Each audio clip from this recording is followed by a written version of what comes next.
আসসালামু আলাইকুম। সকলকে অনেক অনেক প্রীতি এবং শুভেচ্ছা জানিয়ে আজকে চলে আসলাম আবারও ছাদ কৃষিতে। ছাদ কৃষিতে শুধুমাত্র সবজি উৎপাদন করি না, ফলনও আছে, পাশাপাশি ভেষজ উদ্ভিদ রয়েছে। আমার এই যে হাতে এটা দেখতে পাচ্ছেন, এটা হচ্ছে পাথরকুচি গাছের পাতা, অনেক উঁচু হয়েছে। যদি আপনাদেরকে দেখাই, অনেক উঁচু হয়েছে।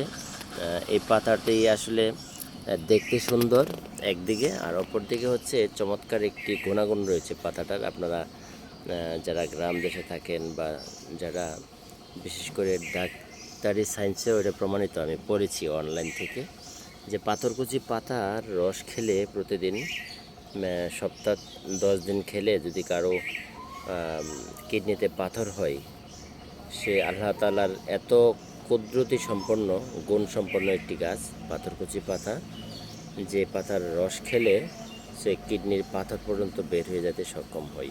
এবং আমি দেখেছি অনেক মানুষ দূর দূরান্ত থেকে এসে আমার এখান থেকে কিছু পাতা নিয়েছে, বাট আমি নিজেও এই পাতাটা একবার রাজাবাড়ি থেকে, আমার পার্শ্ববর্তী গ্রাম, ওখান থেকে সংগ্রহ করেছি। তো যাদের এরকম সমস্যা থাকে, প্রস্রাবের ইনফেকশন আছে, ইভেন পাশাপাশি হচ্ছে কিডনিতে প্রবলেম রয়েছে, তারা এই পাথরকুচি পাতার নিয়মিত রস খেতে পারেন। আল্লাহ তাআলা আপনাকে শেফা দান করবে। আসসালামু আলাইকুম।